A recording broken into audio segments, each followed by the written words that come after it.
Welcome to the ArmaniTalks YouTube channel. I'm your host, ArmaniTalks. In this channel, I'm covering communication skills for you to level up your way with words, become much more articulate. In today's episode, we are entering the world of social skills, and I'm going to be talking about a very sneaky way that a lot of friendships get ruined. Normally, whenever we're thinking about a friendship losing its spark, it's mainly due to two things. One thing could be due to some sort of betrayal. You told this person not to spill your secret, they spilled your secret, and just like that, you couldn't trust them again. Something negative was involved. Other times, there is no negativity involved.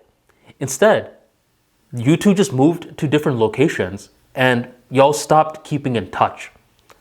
So the two main reasons that a lot of friendships break apart is due to ill will or due to a change in location.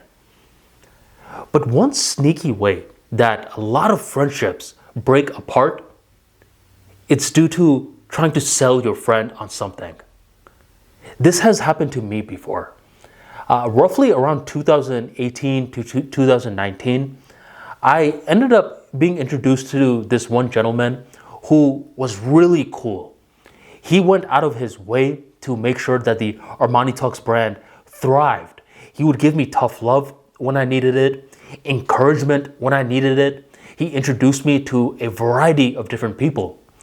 We used to have Skype calls with each other and everything was going smooth. I don't call too many people my friends, but this guy, I would say he was my digital friend. Everything's going well. But around 2021, something began to happen. This guy released a service and he believed that I should pay for his service. I listened to his pitch and everything, but I decided that it wasn't really for me. And I let him know. I said, buddy, everything seems good with your presentation, but I just don't need it right now. And I even gave him some referrals on people who may need his service. I thought that was the end of it. No. Instead, what begins to happen was that we would have future conversations on Skype, and routinely what would happen was that he would somehow morph the conversation into a pitch. And once again, I said, dude, I thought I already told you, I don't need the service. And he said, oh, okay, sorry about that. But that's when I was feeling a certain type of way.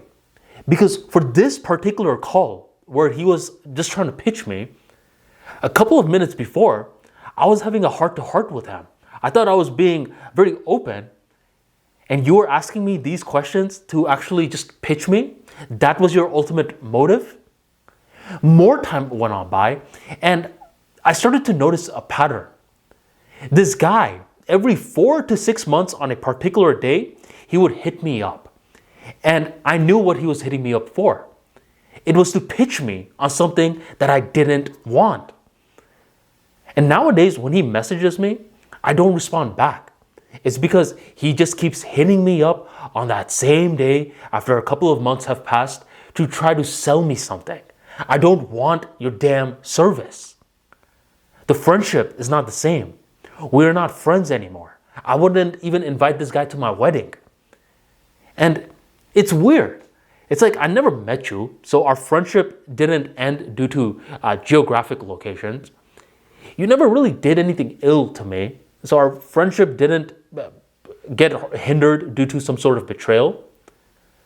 But the friendship is hindered. And this is when I learned something. There are two types of sales out there. There's the soft sales, then there's the hard sales. The soft sales is pretty much what the ArmaniTalks brand does. I pretty much create content and then, obviously I'll market some of the books. I'll create talks on specific products that I've, have done in the past. And then the consumer can use their own will to purchase the product. That's soft sales, where I'm not pitching too much. It's mainly content marketing. But with hard sales, it's different. There is a pitch that you are going to hear, and eventually you have to say, yes or no. Are you going to buy or what's up? And with folks that have the hard sales job, by the way, I respect it. Before I criticize this, I want to say that I consider sales to be a very noble field. I think the world moves forward due to sales. I'm only speaking about sales from the lens of social skills. So if you're a salesman, don't be offended. A lot of these hard sales folks, what happens with them is that they're given a script, okay? They're given a script that they have to know like the back of their palm. And in addition to that script, they're going to get a bunch of objections on a similar paper that they need to be able to say whenever the person that they're trying to sell lists out that objection. So when I was talking to my buddy, I'm pretty sure on his paper, he had the objection of, I'm just not interested. And just like that, his mind ran that script. He was under a spell. And I knew that he was under a spell because with hard sales field, what happens is that these folks can only eat what they hunt. And they need to get that sale, otherwise they're not going to eat. The stakes rise even more when they have a family to feed as well. And here's the thing, their strategy, it works. It's mathematically proven to work. If you talk to 400 people, eventually 1 to 3 people are going to say yes. I have no problem with that.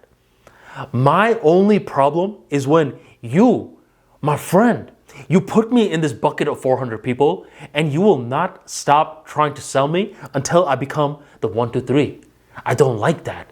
And for that reason, when they put me in that bucket, what happens is anything that I say right now, whenever I say no, this particular person is hearing a no is a yes in the making. A no is a yes in the making. They have these like sales meetings where they are being hammered home the principle, a no is a yes in the making. And once they put you in that bucket of 400 people, the leads, that's when they're going to do whatever it takes to make you from the 400 leads to the 1 to 3 sales that they need so they can feed themselves and their family. And unfortunately, this is how a lot of friendships get ruined because when I talk to this guy now, I can't ever think, okay, you just want to talk. You just want to be buddies. We haven't catched up in a while. That's what we're talking for, right? No. Time and time again, he has proven that even deep heart-to-hearts will turn into a sales pitch. And due to that reason, I don't talk to this buddy anymore. And it's very unfortunate, by the way, because this is a cool guy. Maybe in the future, we will build the bridge again. I just want people to know that if you are a hardcore salesman, try to sell strangers, man. If you do want to sell your family and friends, it's better if they come up to you. Hey, John, what was that private insurance thing you were telling me about? Can you actually explain more about that? Because my public insurance is ripping me off. If they approach you, that's one thing. But when you approach them and you keep activating that script, you're under that spell, you don't care what the hell they're telling you, eventually they're going to look at you differently.